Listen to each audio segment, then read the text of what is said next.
Hi dear friend, आपके सामने ये क्वेश्चन है और इस क्वेश्चन को हमने इसके प्रीवियस वाला जो क्लैपेरेंस मेथड था, जिसको थ्री मूवमेंट मेथड भी बोला जाता था, तो वो चीज़ें उससे सॉल्व किए थे। यहाँ पर बोला है एमडी मेथड से सॉल्व करना है, तो कैसे सॉल्व करना है वो चीज़ें मैं यहाँ पर समझा देता हूँ। जैसे सबसे पहले क्या करना है, ये जैसा बोल रहा है वैसा बीम हम पहले बनाएंगे।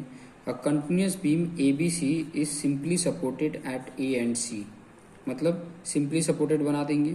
ठीक है, इस तरीके से सबसे पहले तो हमें बीम ही बनाना है। ठीक है, इम्पोर्टेंट है बीम। ये मेरा ए है, सिंपली सपोर्टेड बोला है तो ए और सी। ठीक है, बोला ना ए बी सी जो simply supported A and C है। The span A B is 4 metre, मतलब एक बीच में भी है, ये 4 मीटर का है, और ये जो बी सी है वो है 5 मीटर का। ठीक है, दिख रहा है आपको। आगे उसने बोला span A B subjected to a point load 20 kilo newton at centre, मतलब ये जो ए बी स्पान है इसके बीच में सेंटर पे 20 किलो न्यूटन का मतलब पॉइंट लोड सेंटर पे लगा हुआ है। वही span B C subjected to UDL 5 kilo newton per metre, तो ये बी सी पे कैसा है, यूडीएल है, इस तरीके से यूडीएल होता है, और कितना है 5 किलो न्यूटन पर मीटर है। ठीक है, कितना दिया है 5 kilo newton per metre over entire span, over a span. ठीक है, उसके बाद क्या बोला है कि draw S F and B M diagram use moment distribution method. देखिए, मोमेंट डिस्ट्रीब्यूशन मेथड से एक चीज़ आपको मैं बता दूं, यहाँ पर जो मोमेंट है, ठीक है, जीरो है, मान लो एम ए क्या हो गया, जीरो है। यहाँ का जो मोमेंट है एम सी ए क्या है, जीरो है, लेकिन इसका तो मोमेंट आ रहा होगा ना। अब ये मोमेंट ये तो कैरी कर नहीं पाएगा, तो इसको जो जो भी मोमेंट है वो सारा का सारा, ये जो बेंडिंग मोमेंट है ये तो रजिस्टिंग मोमेंट है, ये रजिस्टिंग मोमेंट है, ये रजिस्टिंग मोमेंट है। तो यहाँ पर तो रजिस्टिंग मोमेंट जीरो है, ये तो रजिस्ट ही नहीं कर पाएगा।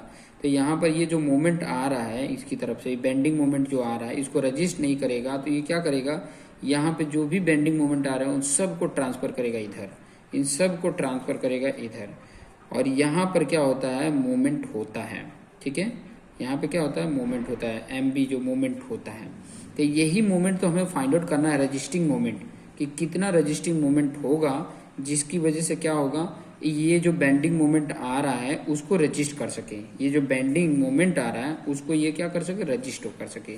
तो ये चीज़ें कैलकुलेट करना, यही कैलकुलेट करने के लिए इसके प्रीवियस वाले चैप्टर में क्लैपेरेंस मेथड यूज किए थे, और इसमें हम यूज कर रहे हैं मोमेंट डिस्ट्रीब्यूशन मेथड। तो इसमें पहला स्टेप देखिए, ये चीज़ें बता दिया, इसमें पहला स्टेप होता है कि fix end moment find out करना। क्या फाइंड आउट करना, फिक्स एंड मोमेंट।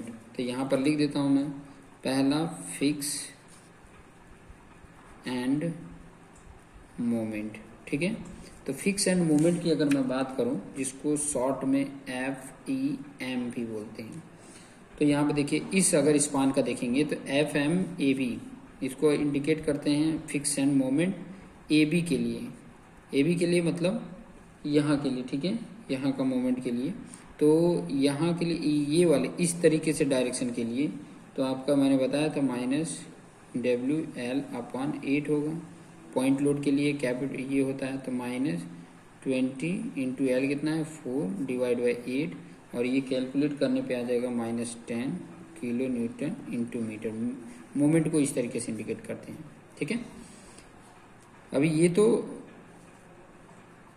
AB के लिए था, अब BA के लिए भी इधर से इधर के लिए कितना होगा, तो प्लस में होगा। ठीक है, वो क्या होगा, प्लस में होगा, WL/8 सेम वही वैल्यू है, एक बार कैलकुलेट कर दिया तो एक बार प्लस में 10 किलो न्यूटन इंटू मीटर आ गया। अभी नेक्स्ट अगर बात करेंगे, नेक्स्ट MFBC, अगर BC के लिए करते हैं तो UDL है, तो -WL²/12, तो -5 इंटू 5 स्क्वायर, क्योंकि L भी 5 है और ये यूरियल लोड भी 5 है, अपॉन 12। इसको जब सॉल्व करेंगे तो -10.42 आ रहा है। और MFBCB अगर करते हैं CB, ठीक है, तो CB के लिए ये प्लस हो जाता है, आराम है, इसको ये तो सिर्फ लिखना है, बाकी तो वैल्यू ऑलरेडी हमारा क्या है, कैलकुलेट है, प्लस में आएगा, ये आ गया। ठीक है, इस तरीके से आराम से कैलकुलेट कर लोगे। पहले स्पान के लिए दोनों आ गया, दूसरे स्पान के लिए ये वाला आ गया। ठीक है, कैलकुलेट हो गया। दूसरा जो इम्पोर्टेंट है वो फाइंड आउट करना है आपको, डीएफ, डिस्ट्रीब्यूशन फैक्टर। इसको क्या बोला जाता है? Distribution factor. ये डिस्ट्रीब्यूशन फैक्टर फाइंड आउट करना है, जिसको डीएफ बोला जाता है। दूसरा ये है। तो डिस्ट्रीब्यूशन फैक्टर के लिए मैं आपको सबसे पहले तो टेबल बनाना बता देता हूँ, किस तरीके से टेबल बना लेना। यहाँ पे सीरियल नंबर लिख लेना, ठीक है, ये सीरियल नंबर का है।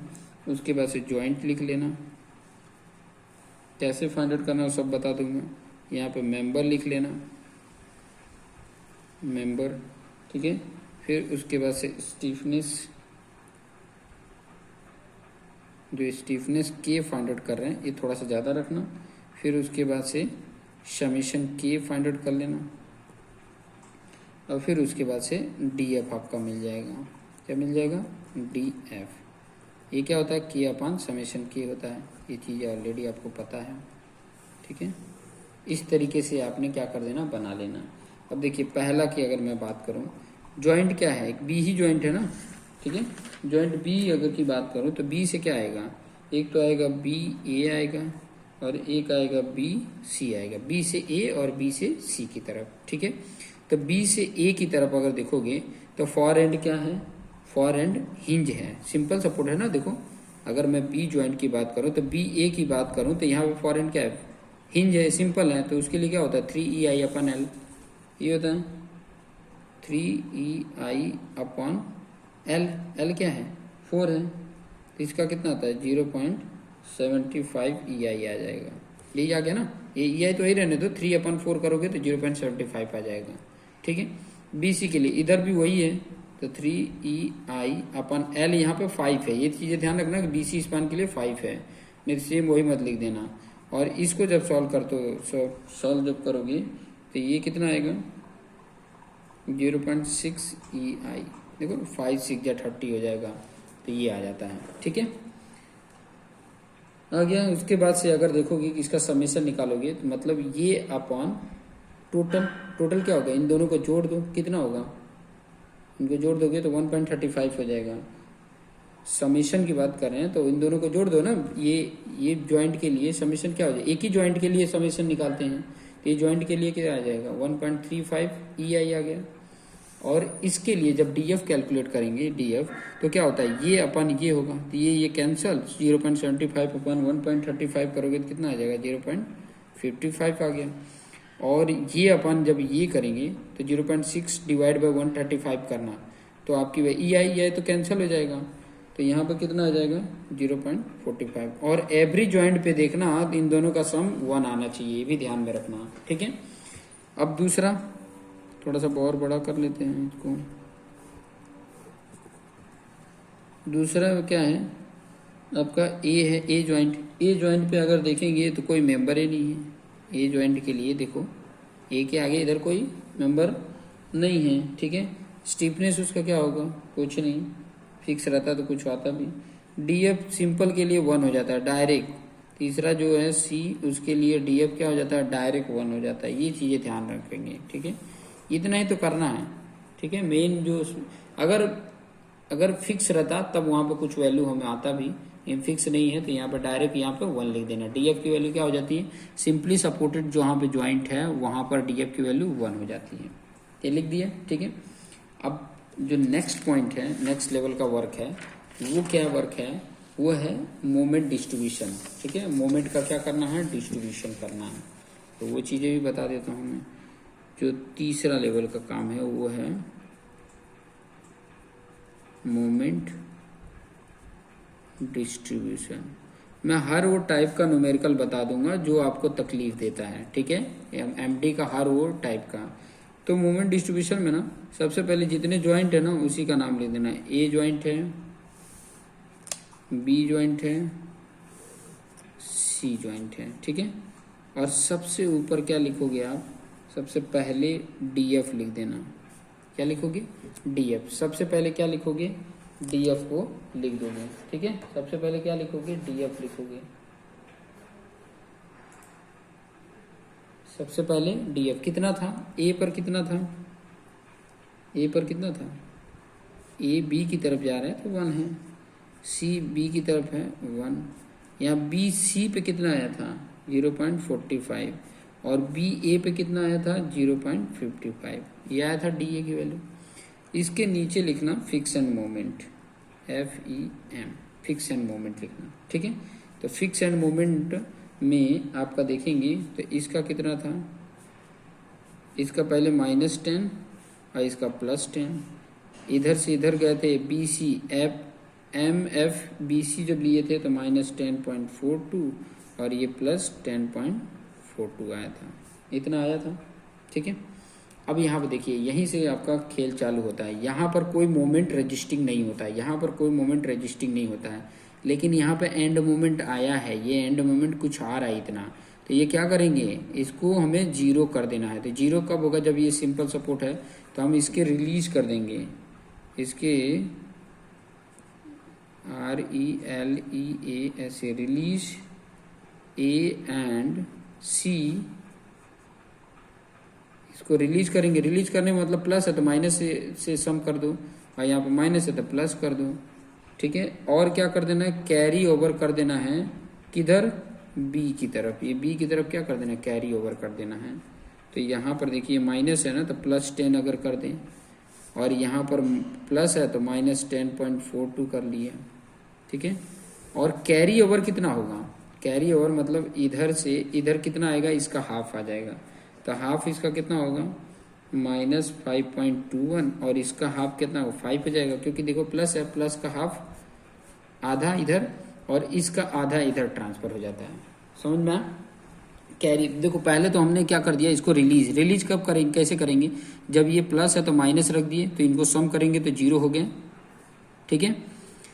इनको सम करेंगे तो 0 हो गया, और ये इधर दे दिया तो इन दोनों को सम करोगे तो ये 15 आ गया, और इन दोनों को देखो माइनस माइनस है तो ये भी जुड़ जाएंगे, ये कितने हो जाएगा -15.63 हो गया, इन दोनों को जोड़ देंगे तो इतना आ गया।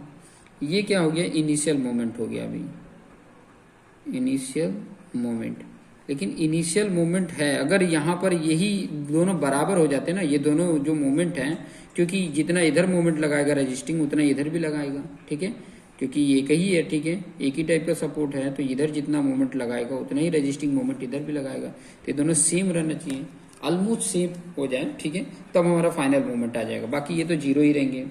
अब इसमें क्या करना है, ध्यान से समझेंगे, इन दोनों का सम करो, इन दोनों का सम करोगे तो -63 आएगा, -63 माइनस में जब आए तो इस -63 को देखो, इन दोनों को मैं सम कर रहा हूँ, यहाँ पर साइड में लिख देता हूँ, 15 - 15.63 अगर करते हैं तो आ जाता है 0.63, वो भी माइनस में आ रहा है, ये माइनस में आ रहा है, तो इसका पहले इसके साथ करेंगे तो यहाँ पे लिखेंगे, समझ में आ रहा है कि नहीं, इस वैल्यू का पहले इसके साथ करेंगे तो यहाँ पर, तो इसको मल्टीप्लिकेशन करो इसके साथ तो कितना आ जा रहा है 0.35, ठीक है।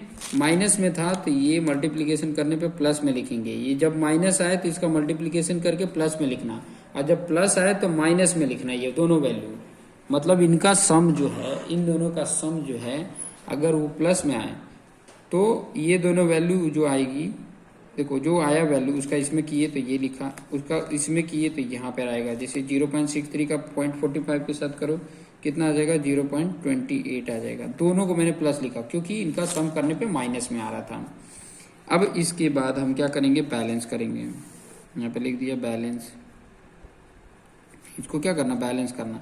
अब इसको अगर सम करेंगे तो 0.28 इसमें से माइनस करेंगे तो कितना आ जाएगा -15.35 आ जाएगा, और इसको जोड़ देंगे तो 15.35। देखिए अब ये दोनों क्या हो गया, बराबर हो गया, तो यहाँ पर आ जाएगा आपका फाइनल, ये तो 0 ही रहेगा, यहाँ पे आ गया फाइनल मोमेंट, और यही हमें करना था, ठीक है। ये तो मैंने एकदम इजी वाला लिया है, ठीक है, तो ये तरह तो आपका आ गया MB, ठीक है।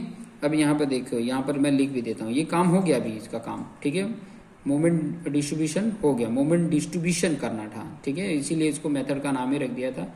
मोमेंट क्या किया, इधर का जो मोमेंट आ रहा था इधर, इधर का जो रजिस्टिंग मोमेंट था इधर कर देते थे।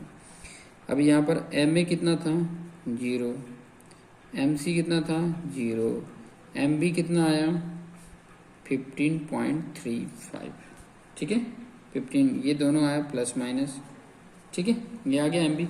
अब उसके बाद से अब BM डायग्राम और SF डायग्राम चाहिए।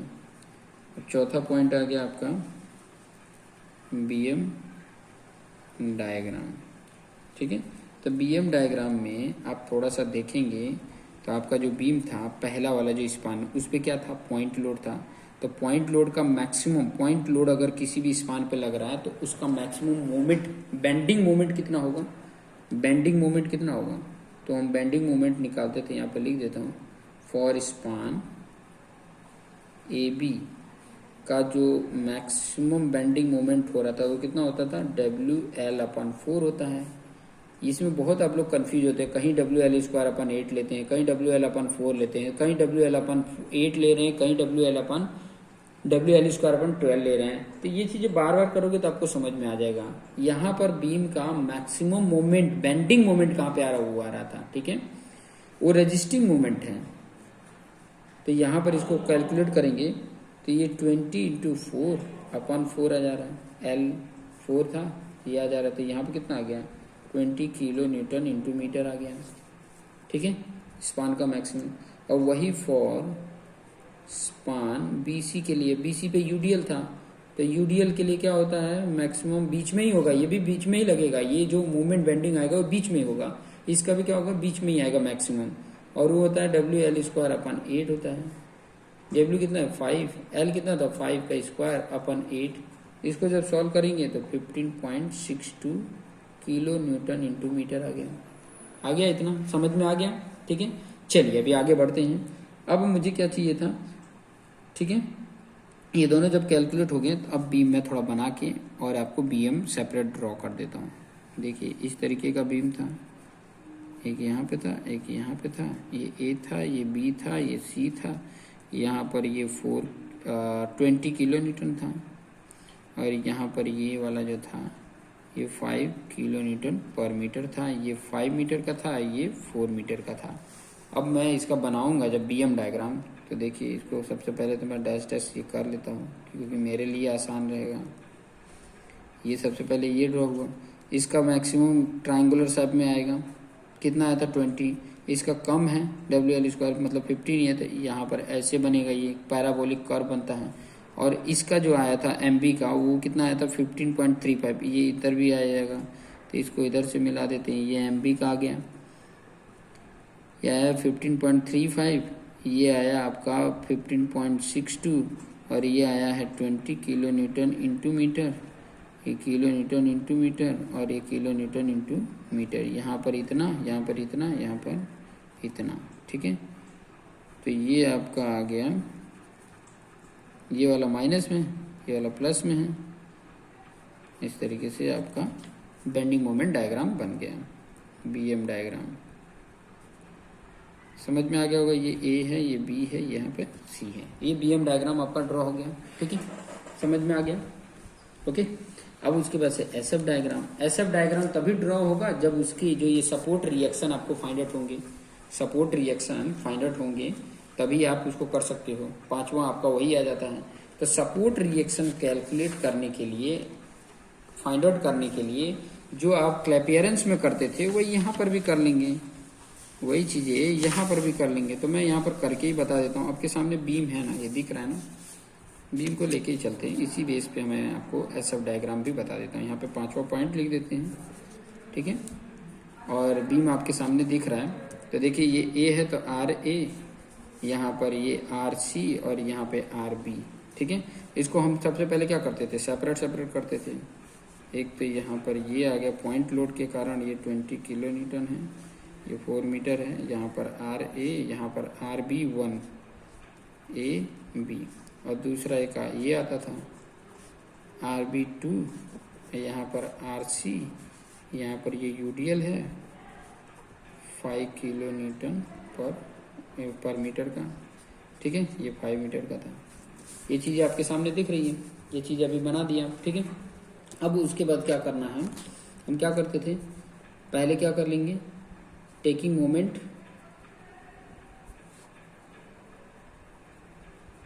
Eight A।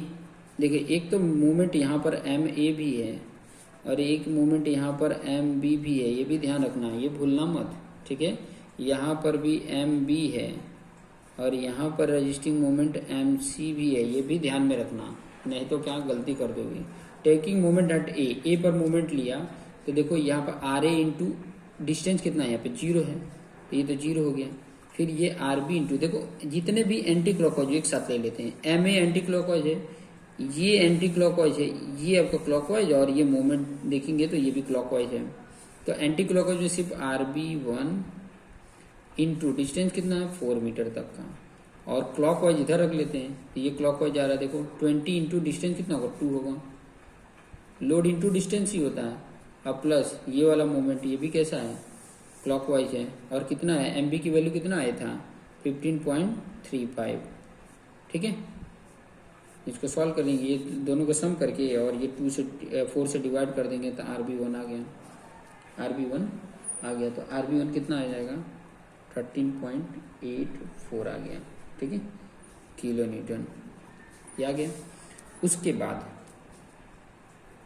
RA plus RB1 यही तो होगा टोटल लोड के बराबर, 20 है टोटल लोड, तो यहाँ पे RA जो होगा वो कितना होगा 20 माइनस RB1, तो ये RB1 इतना इसमें से माइनस करेंगे तो आपका वैल्यू कितना आ जाता है 6.16 किलो न्यूटन।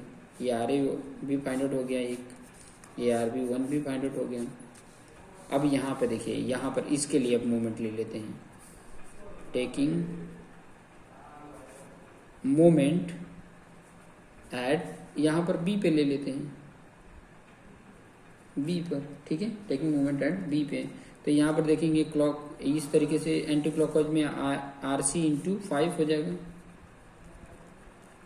और ये वाला मोमेंट देखेंगे तो ये भी एंटी क्लॉकवाइज है MB, तो MB कितना है एंटी क्लॉकवाइज है तो प्लस कर लेते हैं, यहाँ पे 15.35 है, और ये वाला तो क्लॉकवाइज जा रहा है, और कोई तो है नहीं, ये तो 0 है MC, तो ये वाला इक्वल टू इधर कर लेंगे 5 इंटू लोड पूरा डिस्टेंस 5 और हाफ 2.5, ये डिस्टेंस हो गया, ठीक है। 5 इंटू 5 ये पॉइंट लोड में हुआ, और पॉइंट लोड कहाँ पे लगेगा बीच में, बीच से डिस्टेंस कितना है 2.5, तो यहाँ से RC जब निकालेंगे तो ये पहले ये सम करोगे, इसमें से ये माइनस करोगे, फिर ये 5 डिवाइड करोगे, ठीक है।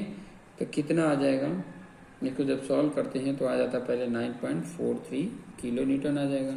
फिर बाद में आपको पता है कि RB1 plus RC total load कितना है 5 इंटू 5 25, उसमें से RC माइनस कर दोगे तो RB1 आ जाएगा, और कितना हो जाएगा 25 में से इसको माइनस कर दिए तो ये आ जाएगा 15.57 किलो न्यूटन।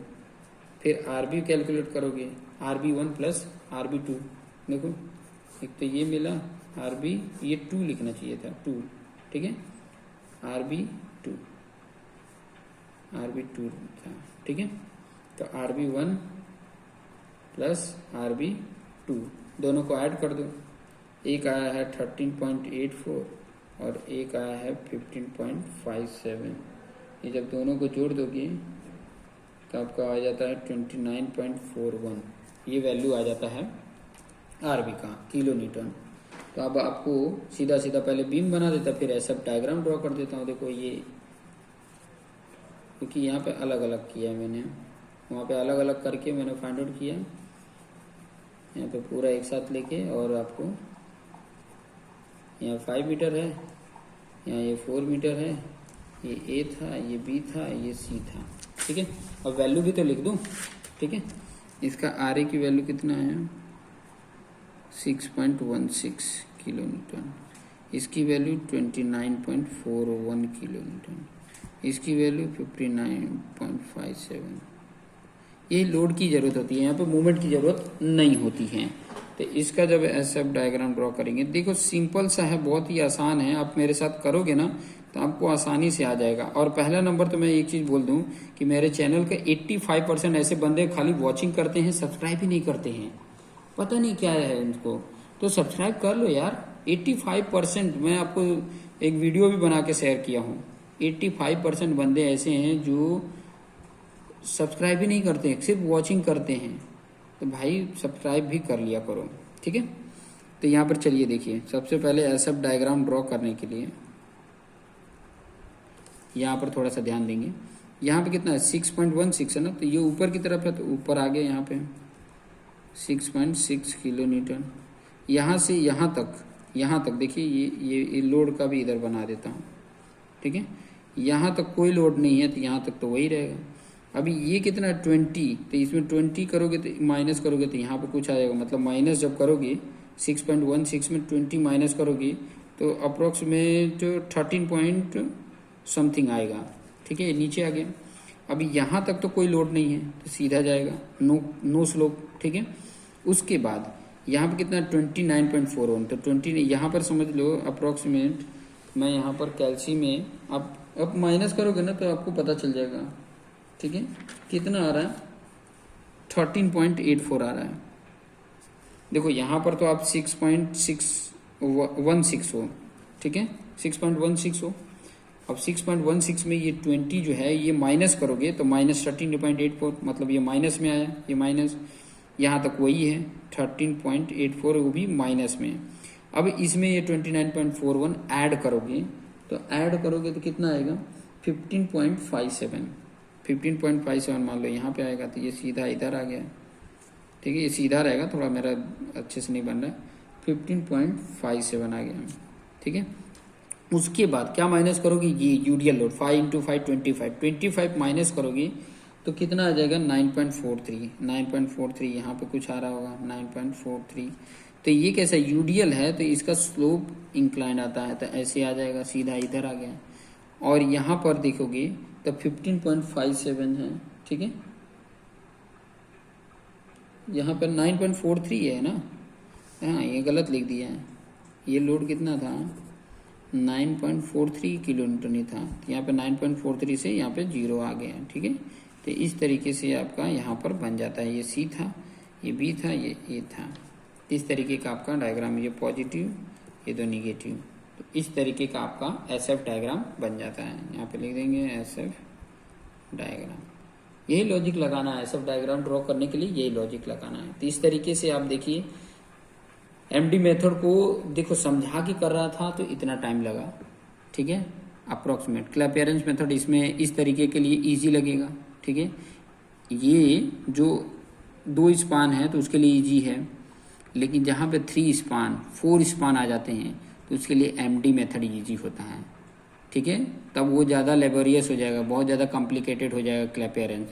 यहाँ पे 3 स्पान के लिए क्लैपेरेंस इजी है, लेकिन जहाँ पे 4 स्पान आ गए, 3 स्पान आ गए, फिक्स वाला बीम आ गया, ठीक है, कंटिन्यूस में, तो उसको करने के लिए आपको एमडी मेथड इजी लगेगा। सबके लिए अलग अलग कॉन्सेप्ट हैं। तो इस तरीके से मैंने एसएफ और बीएम डायग्राम ड्रॉ कर दिए आपके लिए। ठीक है, इसी तरीके से आप जितने भी आपको न्यूमेरिकल होंगे इसी तरीके से सॉल्व करेंगे। सो देखते रहिए और अपने आप को बेस्ट बनाते रहिए। Thank you.